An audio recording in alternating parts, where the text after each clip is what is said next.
Welcome again to Cottage Talk. I am Russ Goldman. Joining me right now is Isaiah, who you will know as Fulham in Dayton. So on this show, we're going to talk about a lot of interesting stuff. We're going to talk about the latest in the transfer window. Him and I are going to go through the situation with Diego Carlos. And then, of course, on Joachim Andersen, we're going to talk about that because there's been some interesting transfer speculation just today. But as always, I always want to mention, please do subscribe on YouTube and Apple Podcasts. It does help other Fulham supporters find us. Okay, well, Isaiah, welcome to the show. Thank you so much for joining me today. Thanks, Russ. I really appreciate you having me on. Okay, well, I'm so happy to have you on. Really am happy. So let's get going, okay? And let's talk about what broke. Well, actually, before we talk about the transfer speculation, okay, let's talk about Fulham signing Jorge Cuenca, center back from Villarreal on a 4-year deal, I believe. Let me just pull this up. Sorry about that. It's a 4-year deal from Villarreal. Your thoughts on Jorge Cuenca joining Fulham? I didn't know much about him. It happened very quick. So what do you make of this? Yeah, so if I'm not mistaken, I pulled this up. We didn't know about it until it happened. I'm on Twitter or X like you are, constantly following these transfer rumors, and out of the blue, not only are we linked to him, but we're signing. I mean, it just, like you said, it happened so quickly. But anybody who's played Football Manager or FIFA knows who this guy is and knows that he's a talented youngster. And I feel like it's an absolute coup that we were able to bring him in. I mean, I wasn't tracking this. I wasn't expecting it. I never saw his name linked to us once. And as soon as I did, I was like, oh my gosh, this is amazing. We are really finally, after years and years and years, taking that center back position seriously. We are looking for depth. We're looking for talented people to bring in and establish ourselves defensively. I mean, last year we had 3 talented center backs, but I think at one point Tosin was hurt for a good portion of the season. We were really only down to 2. So being able to add that depth, someone who can play on the left side, someone who plays the ball like he does, I mean, really gives us, I think, more options and gives us more strength where we have been really lacking over the last, 8-10 years. Okay, excellent. So he is a left-sided center back. So what do you make of this? Do you think he is just someone that, as we're just going to have as being able to help, fill in, or could we mix and match a little bit at the center back position? Well, I don't think Bassi is a right-sided center back, so I don't see him sliding over at any point and Cuenca playing on the left. I haven't personally seen Cuenca play on the right. I did see that he has a couple times. I don't think he's going to be merely a substitute. There's no reason for us to bring someone in that's that young, that talented, and with that kind of upside that he has, just to use him off the bench. I don't see that. I think Marco's got a plan for him. We may run with three center backs at one time, and if we do, I mean, think of the strength and the power. I mean, that'd be an impressive back line. Okay, excellent. Okay, excellent stuff there, my friend. All right, so let's move on. Let's talk about some transfer speculation. Everyone likes transfer speculation, so let's talk about. Sorry about that. I got my glasses on. Everyone can make fun of me. I'm actually every once in a while I have to wear glasses, reading glasses. But let's talk about what David Ornstein in The Athletic tweeted out. He said, Fulham submit offer to sign Joachim Andersen from Crystal Palace, a £20 million bid last night. Crystal Palace want more, towards $40 million. Talks continue. We're going to be talking about Diego Carlos coming up. But what do you make of this? Now, I would be all for it, but here's the thing. I think that Crystal Palace want a lot more. And I also think when we talk about Diego Carlos, I think we're farther along with that situation than this. I think this is possibly a ploy to get Aston Villa to move quicker on Carlos. That's where I'm going on this. If I'm reading the tea leaves, I think this was put out there. I'm not saying that it's not legitimate, but I think it was also to put a little pressure on Aston Villa with Diego Carlos. Yeah, I think you're absolutely right. We have a history with Andersen, obviously. I think one of the worst things that I've had to endure is watching Andersen just absolutely terrorize our front line every time we played Crystal Palace in the last 2-3 years. I hate it. I hate it because I love the guy, and he put his blood, sweat, and tears into the black and white while he was here. Yes. Do I think that we put in a bid? I absolutely do. I think Ornstein wouldn't have tweeted it. He's a reliable guy. If he says it happened. Do I think we're really serious about it? No, I really don't. I think you are dead on. This is us putting pressure on Villa, trying to get a lower price for Diego Carlos. Absolutely. Okay, excellent stuff. All right. So now let's talk a little bit about what was said by Fabrizio Romano on Twitter. So this is from Fabrizio. Now we're going to talk about Diego Carlos. I understand Fulham and Aston Villa are close to reaching an agreement for Diego Carlos. Talks at very advanced stages between clubs. Still some work to do to structure a deal and personal terms. Unquote. Okay. So what are your thoughts about the speculation? Do you believe it? And then let's talk about the player, because I believe that there's a potential history with Marco in the past. Not that Marco directly, but he probably knows the player a little bit from Diego's past. So what are your thoughts about this?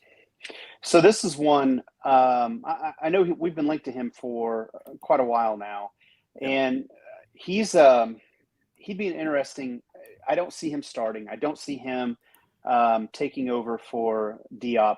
I do think that he would add some strength, and I think that he would be a really important signing for us, and it would show, again, like I said earlier, how seriously we're taking that defensive line.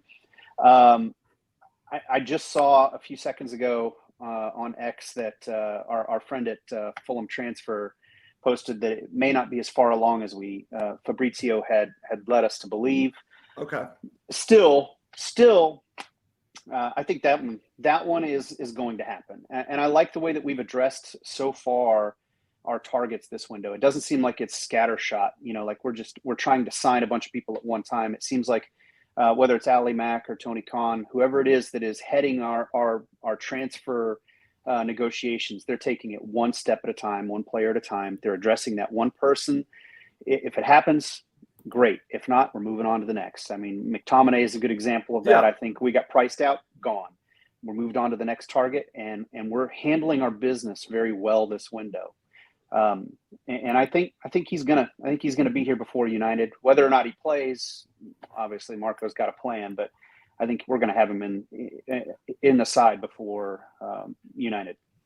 Okay, excellent there, my friend. Thank you very much for your thoughts on that. I tend to agree with you. And again, what's interesting here, and I'll ask you this, Isaiah. Diego Carlos is an experienced center back, right center back. Do you think that Marco's plan, if this does to come to fruition, even though we are getting some conflicting reports, that he's being brought in to be the right starting center back, or do you think it's still Diop's to lose? I think it's Diop's to lose, honestly. Losing Tosin as much as I'm hurting that we lost him. I'm also kind of glad being that he went to the blue side of the island. I don't even want to say the team's name. When he left and went there, I was just like, all right, well, I'm never going to speak your name again. You're not on we're not on speaking terms, sir. But losing him was a big blow. I think Diop, this is his position. He is going to be that right-sided anchor until he loses the position. I think Diego Carlos coming in is going to add some pressure. I think that is Marco's way of saying, hey, we believe in you. However, if you don't perform, we have a replacement. And, if Diego Carlos was 7 years younger, I would say it's his position. But obviously, he's not. And I think this is just a way of adding depth and also motivating Diop to be as good as we know he's capable of being. Okay, I'm actually going to disagree with you here, Isaiah. I actually think that they are looking for a starting right center back. Now, again, Diop has been up and down. I always like to talk about Diop a little bit like Philippe Senderos. Now, others that might not know Philippe Senderos, there was usually a mistake in him, a match, and I think Diop has that as well. Tosin had it. So Diego Carlos, I'm thinking they are looking for a replacement. That's my thoughts on it, but only time will tell if he becomes a Fulham player. But I'm fine with the situation right now. The only issue I have, Isaiah, is that I'm disappointed on. And I've been really just harping on this. And I'm disappointed that Luke DeFigueros, I don't think, got a shot here at right center back. And I think that he is a bright talent. I'm also disappointed that Devin Tanton went on loan to Chesterfield. Nothing against Chesterfield, but he went to League Two. And based on the article I read after his first appearance for Chesterfield, it was claiming he was man of the match. So that just tells you how good Devin Tanton is. Yeah. I understand sending players out on loan. I don't begrudge that, as long as there's a plan behind it. But Luke, I think, is farther along even than Tanton, and I was hoping he would have a chance to start with Fulham this season. You and I saw him in Philadelphia, and he looked ready a year ago to contend. I'm not saying be the starting right center back, but I think he has a bright future, and I'm disappointed, Isaiah. You know, you and I were sitting watching the match. I think we might have even talked a little bit about that. What are your thoughts about Luke? So he's someone, when we talk about versatility, he's someone who can play that right back position as well. He's not just the static right center back. He's huge. He's a giant guy, but he's also not. I don't look at him the same way I looked at Tosin as a 6'4" lanky defender who didn't have the kind of mobility. He's someone who can handle the ball. I saw him, I believe it was in Philadelphia during the game. It was either during the warm-ups or during the game. He was doing these little tricks with the ball, and I thought, man, this is somebody who could probably play defensive mid and maybe even, fill in an emergency situation in the midfield. He has good control of the ball. He's got good awareness. His physicality is there. I think the only thing that plays against him in my mind is the experience and the youth aspect. I think, Marco, looking at Tanton, this is a good example. Tanton is ready. Tanton is somebody, you mentioned this a week or so ago. He's somebody who could fit in this side.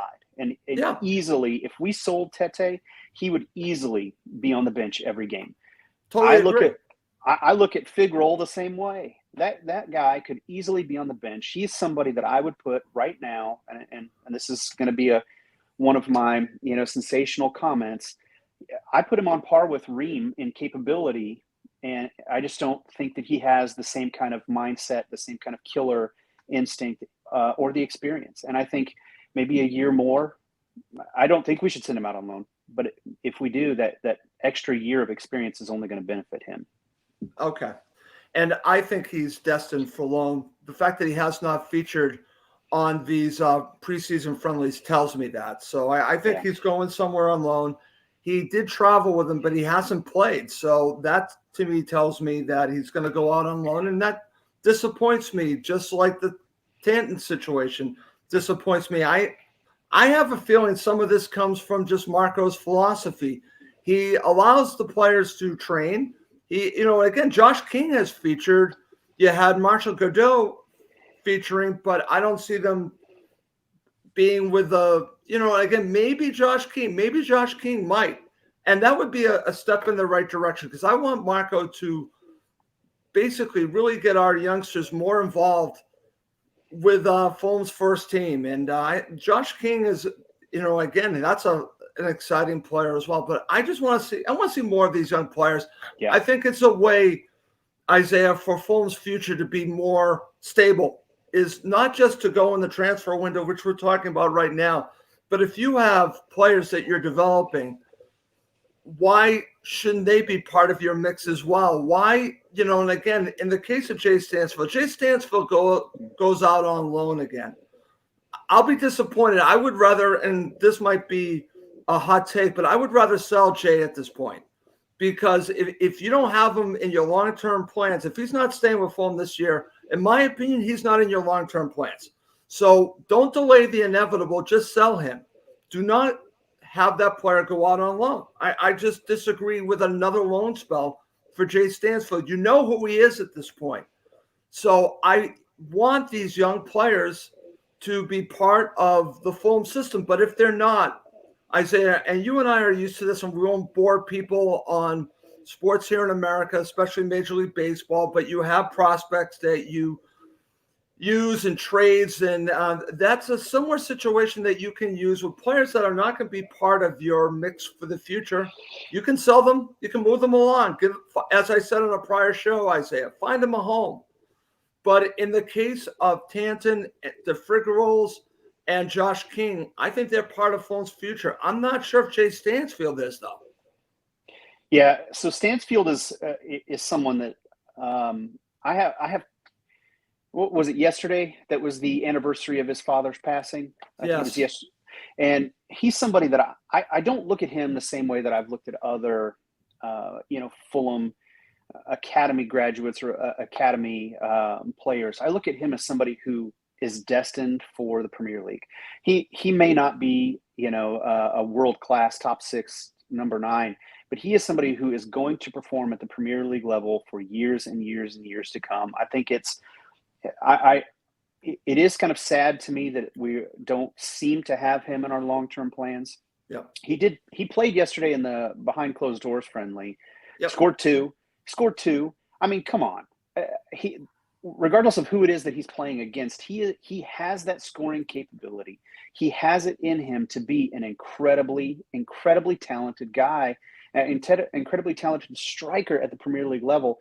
And I understand funding our transfers by selling our academy graduates. I understand that it's pure profit. It's going to make us or give us the ability to sign players.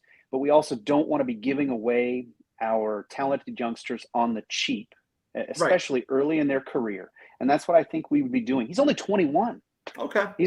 We've got time. Okay. So I see the counter to that. You want to see if his value can go up. I get that. Yes. His value can go up, and then you're basically giving him one more chance, maybe next season. His value might rise because he's still only 21 years old. That's actually a valid point by you. That's a good counter to my argument. That's very good there, Isaiah. Okay. So, and I also want to share this comment from my friend Chris Goodwin, who happens to be a Liverpool supporter. So this is what he says. I think managers are not brave enough to play young players in the Premier League. What are your thoughts about that, Isaiah? No, totally agree. Yeah. I totally agree with that.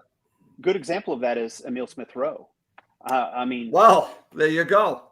So you look at some of these, like Harvey Elliott, when he went to Liverpool, they sent him out on loan. He could have fit in that side. Harvey Elliott is one of those players who had the talent at 17 years old to feature in a Premier League side. And they sent him out on loan, and I think they were waiting for him to screw it up, and he didn't. He proved that he was worth it. He proved that he had the talent and the ability, brought him back in, slid him in, on the wing, and he's worked out. I agree completely that managers – think about this, though. What happens if a manager loses 8 games because they're starting a young side? They're going to get sacked. They're gone. They don't have the same kind of leniency that maybe us in the American sports realm are used to, where a manager can have a year to try out their youngsters, and if they fail, so what? They've got the next year. It doesn't work that way. If it doesn't work out, you're gone. So you have to succeed, and you have to succeed right now. Right. Now, I understand that. This is from our friend Steve Reynolds. He was actually in Portugal. So he's in Portugal. The only player who looked comfortable was Pagliazziti. Now, Pagliazziti is another young player that when I watched the first match, I thought, wow, he really shined. And so, again, another player. And I think at some point, developing is great, but I think at some point implementing them into the first team is very important. Now, I'm glad that you brought up Emile Smith-Rowe, because you and I are going to have a lengthy discussion on him, because he got squeezed out of Arsenal, which is insane to say. We all see the talent. Everyone was screaming to me about how talented he is. Well, we're seeing it. Already we are seeing it. So why was he not given a chance? Well, because Arsenal is in the business of trying to win the Premier League. So that's their focus. So they're going to bring in more and better players. And we're going to talk about a player that got squeezed out. Sorry, Chris, I'm not happy about what happened to Fabio here. We're going to talk about that right now because that leads us into talk about Fabio. This is the last time I promise everyone I'm going to talk about Fabio Carvalho. I'm not going to mention him on the show anymore, partially because of the team he's going to, which I think is really irritating. Him and Tosin, I don't blame supporters for being really upset about their choices of teams that they went to, okay? Because let's be honest, Fabio has a voice here of where he wants to go with Liverpool. And, if he wants to go to Brentford, he probably can go to Brentford. Well, I'm telling you, he must have had some say in this. So we could say that this is all Liverpool, but the player usually has a little bit of a say in it. So let's talk about this. I saw this morning, and it looks like it's getting close. So according to Lyle Thomas from Sky Sports, Fabio Carvalho today is undergoing his medical with Brentford ahead of a £27.5 million move from Liverpool, unquote. Okay, so let's talk about this. This one has really irritated me because, one, I wanted Fabio back with Fulham, but as I saw the players that were coming in, I knew that it was really not going to fit in for him coming back. We've got Ryan back. That makes me happy. Fabio moves on, it looks like, to Brentford. The kicker here is that reportedly Fulham have a sell on here. I believe, again, reportedly about 20%. So they're going to get a piece of this. So that's not so terrible. But what are your thoughts about Fabio going to Brentford? Because I couldn't think of a team that irritates me as much as this. Well, there are several, but Brentford are in there. So what are your thoughts about him deciding, or Liverpool, I should say, deciding, but I'm sure he has a voice here, as I said, going to Brentford. Yeah, I'm pulling up a message that I received yesterday, and this message really encapsulated my entire thought process on this move, and that was, this is a Brentford desperation move. It was Alex Morel, Fulham fan, 1989. Shout out to you. Thanks for the message. We lost. This was not a anybody who's been following Fulham long enough knows that we lose talented youngsters fairly often, and it's unfortunate. But if you look back at the specific time frame when Scott Parker was in charge, we lost some of the best youth talent that we have ever developed. O'Reilly, Carvalho, Sessegnon, I don't necessarily put the blame directly on Parker, but still, we lost these incredibly talented youngsters. Luca Della Torre. Yeah, exactly. The American international Luca Della Torre. So we're sitting now in a position where we're looking at our youngsters pulling in almost £30 million in a transfer, and we let them go. I think we got $5 million. We missed out on a big money move by keeping him here. Do I think that was? I don't want to rehash the obvious and blame Scott Parker, even though every time I hear his name, it makes me want to vomit. I think this is a Brentford move. This is more of Brentford needing anyone, and not being able to find anyone. They don't play the kind of style that Carvalho fits in well with. So I don't understand it from that aspect. And the other thing is he really any better now than he was when he left Fulham 2 years ago? Honestly, is he worth 30 million pounds, 27.5, if you want to be specific? Is he really worth that? I just don't see it. I would love to have him back in if we could get him for 10 million. I think that's genuinely what he's worth. He still needs time on the bench. He still needs to be developed. He is not a Premier League quality starter, and I don't understand it from that aspect. Brentford have a reputation for developing youngsters and making really shrewd moves, and I think this is one that, just from my perspective, I don't get it at all. I genuinely do not understand it. This is a strange one. And listen, I was not happy when Fabio decided to go to Liverpool. And I know my friend Chris is listening, and I tweeted out yesterday when I heard this news, I said, shame on Liverpool, because Liverpool, I don't think, have done this player enough to warrant what they're doing now. They're basically giving up on him. Now, what I had heard when this move was about to happen way back then, and in fact, I want to say the January before that, when it didn't go through, was, oh, don't worry, Russ. He's in great hands because Jurgen Klopp wants him. Jurgen Klopp wants him. So don't worry. He's a young player. He's part of Liverpool's future. This is what I kept hearing over and over again. It's funny because I heard the same thing about Ryan Sessegnon with Mauricio Pochettino. How did that work out? So in both cases, the situation changed because the manager changed. In this situation, Klopp leaves and they get rid of him. They just discard him. I think it's just terrible by Liverpool for giving up on a young player. To your point, he has not developed enough. I agree with you to warrant being a starter in the Premier League. Well, he might get his chance now with Brentford. And that actually saddens me. Like I said, where he's going does not interest me whatsoever. In fact, it irritates me. But you know what? People make decisions. Fabio, as others have said to me, made the decision to go to Liverpool. Now he's, again, I truly believe, part of the decision-making process to go to Brentford. So that's what ends up happening. I just think it's a shame, Isaiah, because we both know, we've watched. I still believe there is a quality, talented player in there. But I said the same thing about Ryan Sessegnon too. Yeah. So where does it come down to that the potential doesn't live up to what we thought it was going to turn into? Like I said, Ryan Sessegnon right now is basically getting another lease on life. That's the way I look at it. I think the same thing's happening right now to Fabio, even though I don't like where he's going. But at what point do we say to both of these players, you know what? You didn't live up to the hype. Yeah. I don't think he's going to have a long leash at Brentford. I think for the amount of money that they paid, they're going to expect him to produce, and they're going to expect him to perform probably unfairly. This might be unfair. They're probably looking for him to perform at a higher level than he is capable. And I admit wholeheartedly that I have a soft spot for Fabio. I wish he was still with Fulham. I wish he never left. But do I blame him a little bit? Do I blame his agent?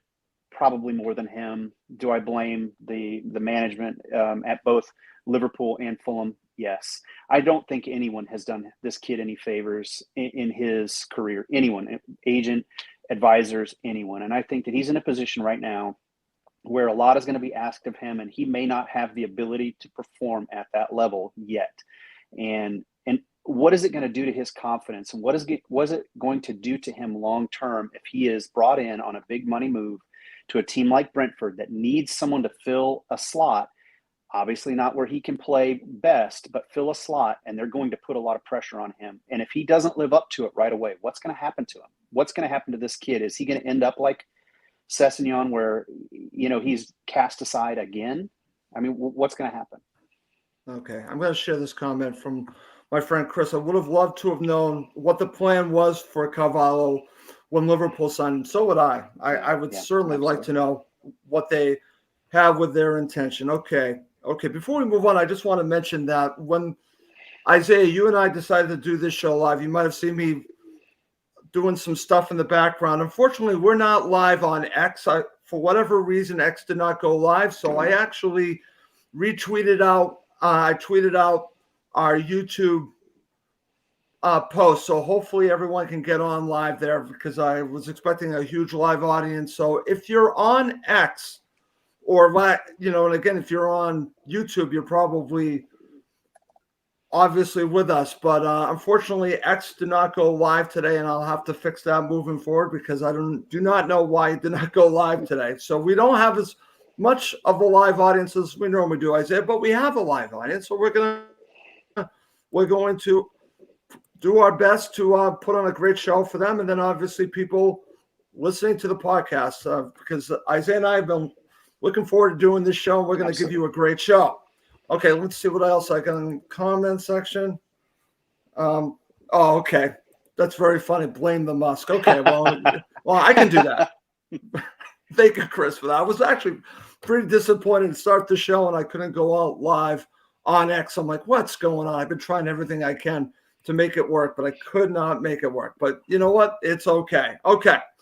Coming up next, we're going to take a little bit of a break because afterwards we're going to talk about Emil Smith-Rowe, and we're going to end with some topics that I'm going to be under the heading, yeah, but Russ.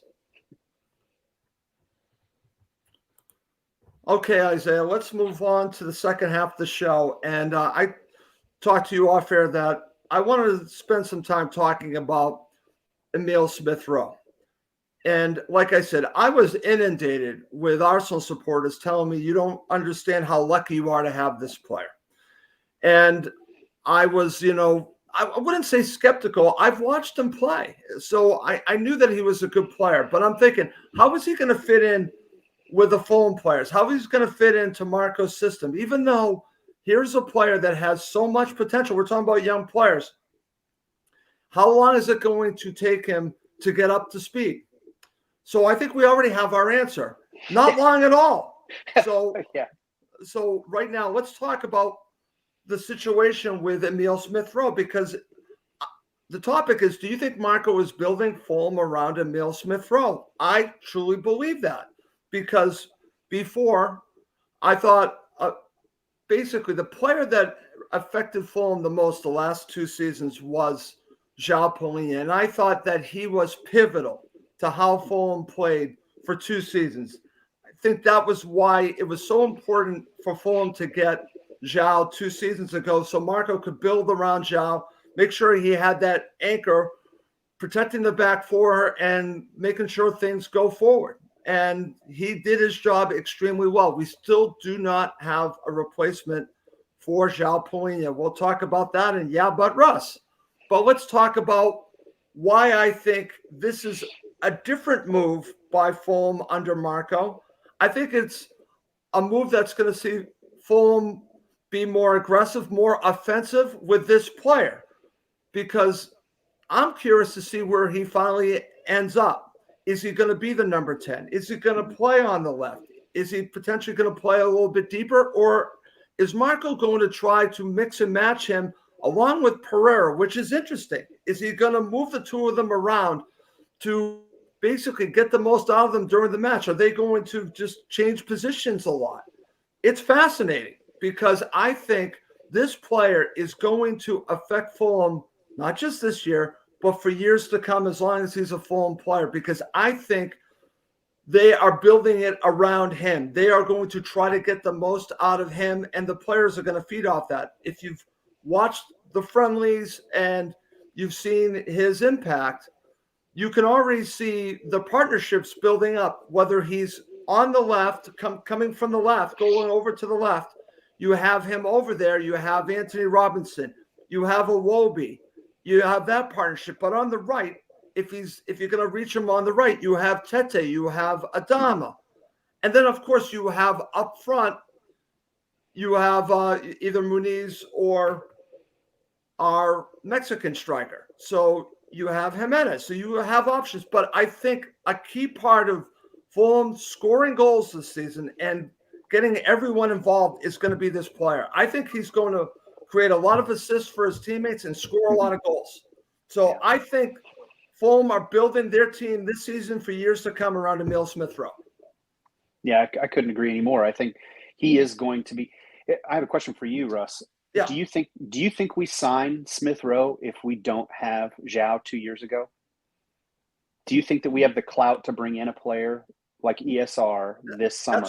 That's a great question. So you're basically saying, because we were able to get a player of João's talent, and I think Smith-Rowe is at that level, would he have come if Palhinha didn't come?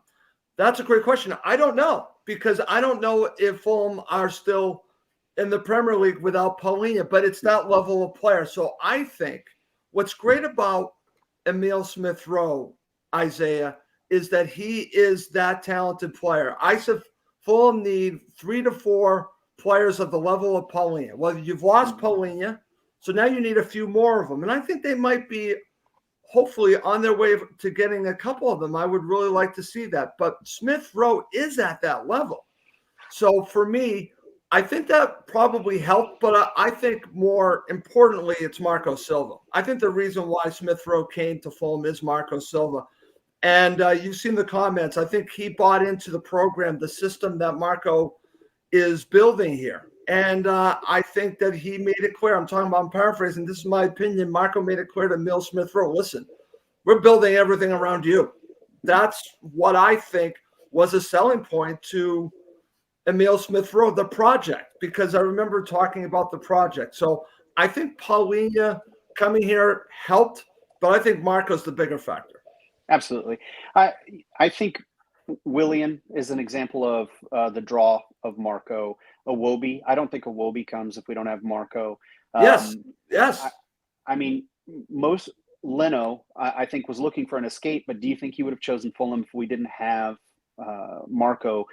I mean, look at the year that he led our team in the championship. Look at the way that we played. We didn't play like a confident championship team. We played like a confident Premier League team. And I can remember watching some of those games and hearing the commentary and some of the folks that would comment and say, this is not a championship team. This is a Premier League team that just happens to be in the championship. And that all goes back to Marco. And to your point, Smith Rowe does not put on a Fulham shirt if we don't have Marco. And I think that does come back to Paulinho. I think that the fact that we had a world-class player on our side for 2 years, it shows that we are a serious team, that we're a serious organization, a serious club that has designs on winning and not just surviving every year. We want to continue on and push for Europe. It's not a team like we were in the late 2000s, early teens that's just happy to be in the Premier League. That's not us. We're looking to be in Europe every year. And I think that is the kind of attitude that Marco has instilled in the team. And when we bring in people like Paulinho and Iwobi and Smith Rowe and Leno, it shows that we really are a team that wants to be here every year and also wants to be at the top of the table every year. No, it's a great point. And getting back to Emil Smith Rowe. Sorry. No, very good comments. I want to just share this to you and get your thoughts on this, Isaiah. Emil Smith Rowe, I truly believe, is going to help Fulham bring in better quality players. Mm-hmm. Maybe a player like Diego Carlos doesn't consider Fulham. Maybe, and again, we don't know the situation from Joachim Andersen's perspective. Was he contacted about the situation with Fulham? David Ornstein is a true reporter, and I believe his sources are impeccable. So I believe the speculation. Would Andersen know that Fulham are interested? I don't know. You would think that maybe he would know something. I don't know. Again, there's all tampering. Who knows? But I will just say that players are going to want to come to Fulham right now because of Marco. I'm going to say because of Iwobi, because of Leno, because they have quality players. I will even say Jedi might bring in some quality players as well. But Emil Smith Rowe shows intent. And I said this, and someone came back to me and says, well, it'll be a sign of ambition if he stays after 2 years. And I get that. But I think it's a sign of intent right now. And I think if you are a player that, say, decide between, I'll just throw out a couple of names. Crystal Palace, Fulham, and Wolves. Which team are you going to pick? You're going to look at, if the money's the same, right? Say the money's the same. Which team would you want to go? Which team has the most ambition? And I will argue right now, the team with the most ambition is Fulham. Mm-hmm. Yeah, I totally agree with that. All things being equal this year, and all things being money, because the managers aren't equal. I mean, yeah, name escapes me right at the moment. I'm sorry, the Wolves manager. Fantastic manager. But Wolves are not in the same category as Fulham this year. They're just not. They're going to be at the bottom of the table, scrapping with the 3 promoted sides for relegation. It's the reality of it. And I know you're going to cover that later. I don't mean to steal your thunder, but nope.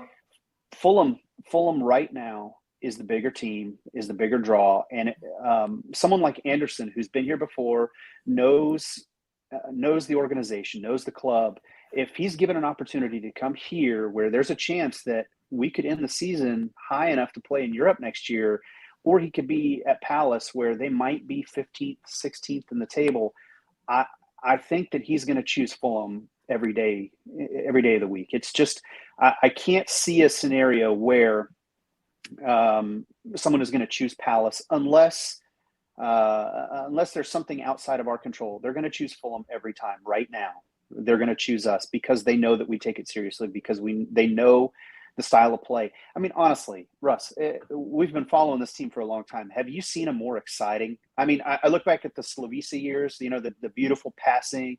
Have you seen a more exciting style of play in the last 15, 16 years?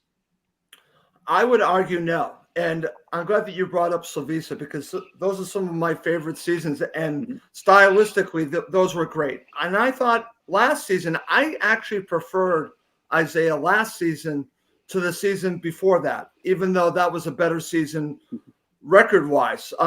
In the table, it was 10th to 13th. But I prefer last season because I could see something building. And what's interesting, if you look at this team, and they've already talked about it in interviews. If you watch the interviews with Marco, he talks about Iwobi being here since the beginning of the preseason. And what a difference that has made. He's been getting rave reviews. Yeah. So you have that. They are coming together. What makes this fun to watch, and I saw this in the first friendly, and I'm going to be honest with you, I've been away and haven't had a chance to watch the other two friendlies. But the flow has been phenomenal. The way that they were moving the ball so quick. Adama Traore on one side, Iwobi on the left. It is scary. And this was before even watching Emile Smith-Rowe. You add him in, it's basically you're throwing a joker in the mix, because you're throwing someone that teams are going to struggle to deal with. And I'm talking about Emile Smith-Rowe. So you throw him in, you've just changed how Fulham play. That's why I wanted to do this section about, is Fulham building around Emile Smith-Rowe? Because Fulham are a different team right now. They're an exciting team. Might be the most exciting team I can remember. I still need more proof. I want to see it in actual games. But it could be the most exciting team we've seen since I've been watching since 2007. That's when I started watching Fulham. It's just a style of play. It's Marco's style, but he might finally have the players to play the way he really wants to play. That's the big thing. I think Emile Smith-Rowe is key to that. And what's fascinating, like I mentioned, is the situation with Pereira. It's like, how do the two of them play together? Do they play together? Is Pereira expendable? I don't think so. But I think it's fascinating to see if they're all going to play together. But I also think it's a tell that they played together yesterday.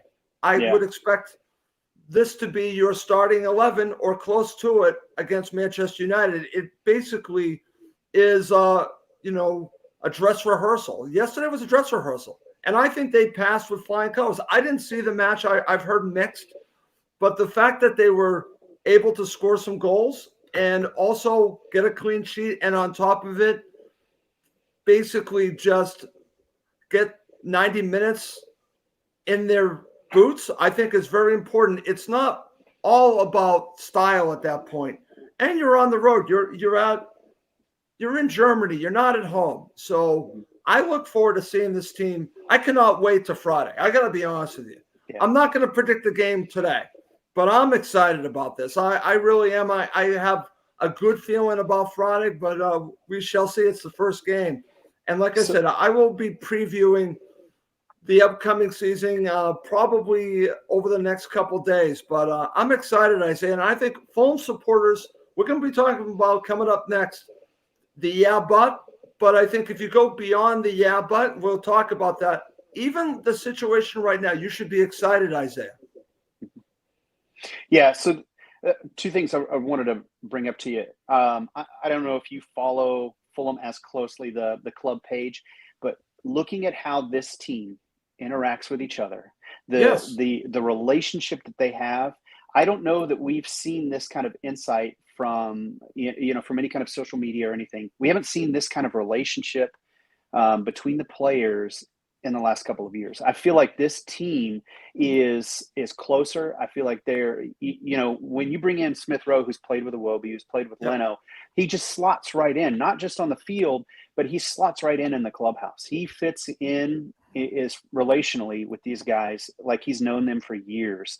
And I think they are building around him. And the other point that I wanted to bring up is even if they only keep him for 2 years, they purchased him for what, 34 million. If they can sell him for more than that, similar to what they did with Paulinho, we can still consider him to be the building block because they're going to take that investment and build even further when he does leave. So he is who they're building around and on for the near future. I agree with that. Listen, I got some pushback when I did a show with Tony, and I love Tony, and Tony's like, well, Russ, the real building block is if he stays and you just don't flip him. And I understand that, but in the world that we live in, we obviously would like him to love the club and stay for years to come. And the reality might be a little bit different. We might have to sell him at some point. And if you do, you do, but I think you're going to make a lot of money from it. Before we move on to the final section of the show, I just want to comment on what you just said, the team camaraderie. If you're not watching this and seeing what's on social media from Fulham, you got to get a feel that this team has come together. And I've tweeted this out, Isaiah. I've not seen team camaraderie like this in a long time from Fulham. Now, like I said, the season hasn't begun yet, but they look like they're coming together as a team. I look at other teams, and there have been teams with Fulham that I thought were played as individuals. I think some of those Scott Parker teams played as individuals.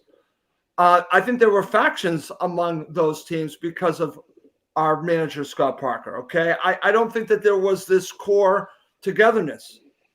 I think we're watching this, and that to me also excites me because I think they're playing for each other. Mm-hmm. And I'm excited. It's funny.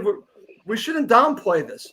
The fact that Iwobi, Emile Smith Rowe have played together, I think is huge. I think it's huge that they know each other, that we have this, former Arsenal players. We have 3 of them. I mean, think about that. They know each other, and they're all, I don't know, maybe it'll help us recruit some more for our Arsenal players down the road. Who knows? But I just want to just share a couple comments. I just shared one from Steve Reynolds. This is from Warren. He says, if ESR stays fit and a couple of quality signings, we should be looking at least 10 points better off. I actually agree with that. I totally agree with that, Warren. I think that's a good call. And like I said, I'll be going into my predictions on a future show, but that's actually a very good point. Okay, so here we are talking about the good, and I'm feeling good about this season. But what I also see, and I understand it because I do it as well, it's the yeah, but. And I'm calling this yeah, but, Russ. So basically, it's what Fulham still need because we can be excited about the season, but it'll always be followed by yeah, but. So let's start with the first yeah, but, which is thoughts on the situation at right center back. I told you that I think that if they sign Diego Carlos, I think he'll end up being the starter. But how do you feel about the situation with Diop? Are you comfortable if it's only Diop? Yeah, like I said earlier, I think this is an opportunity. This year is his opportunity to establish himself as a top tier. And I believe he can. I know that might be a hot take. A top tier Premier League right center back. I think this is his year to do that. Okay, excellent. All right, so let's move on to yeah, but Russ. Thoughts on the situation at backup goalkeeper. Now Benda has been getting a lot of criticism. I think duly noted. I've not seen him play, so I can't really judge it. But do you think that Fulham might look at another goalkeeper? Yeah, I think we're in a position where we kind of have to. I think Wicken's leaving, and really only having Benda as our backup. I think we're in a situation where we have to add some depth. No knock on Benda. I think he has the capability of being a solid backup if called upon. I think he'll do a job. However, I think adding depth or maybe even adding a certified number 2 would be a wise move on our part.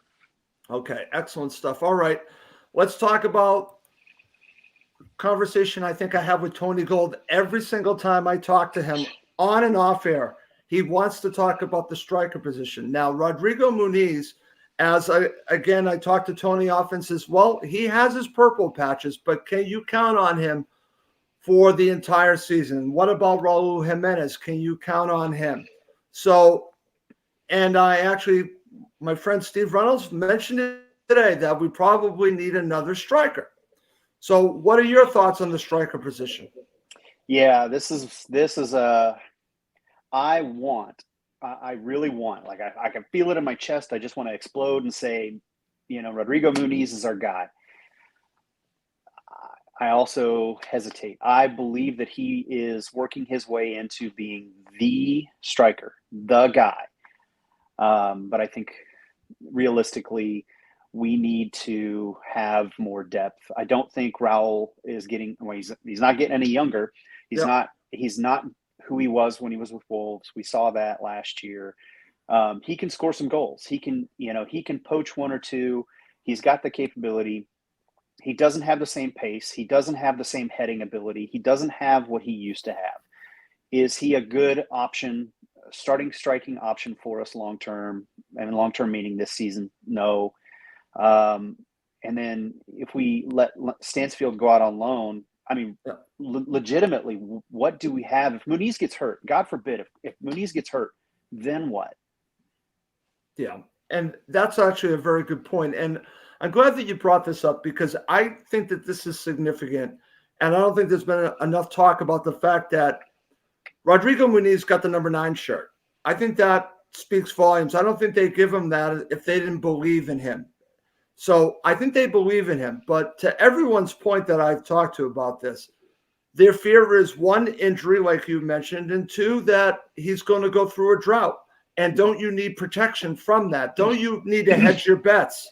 And I agree with that. I agree that they need to hedge their bets. But the problem is I don't see Fulham spending the amount of money that they need to spend on a proven striker. And then if they do that, that striker is going to want to start. So are you talking about a backup striker or are you talking about getting the guy?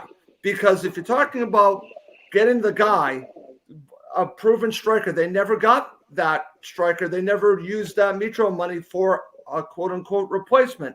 It eventually just went to Rodrigo Muniz. So I don't know what they're going to do there. I would like them to have another option at striker. So I'm with everyone on that. I agree with that. Okay.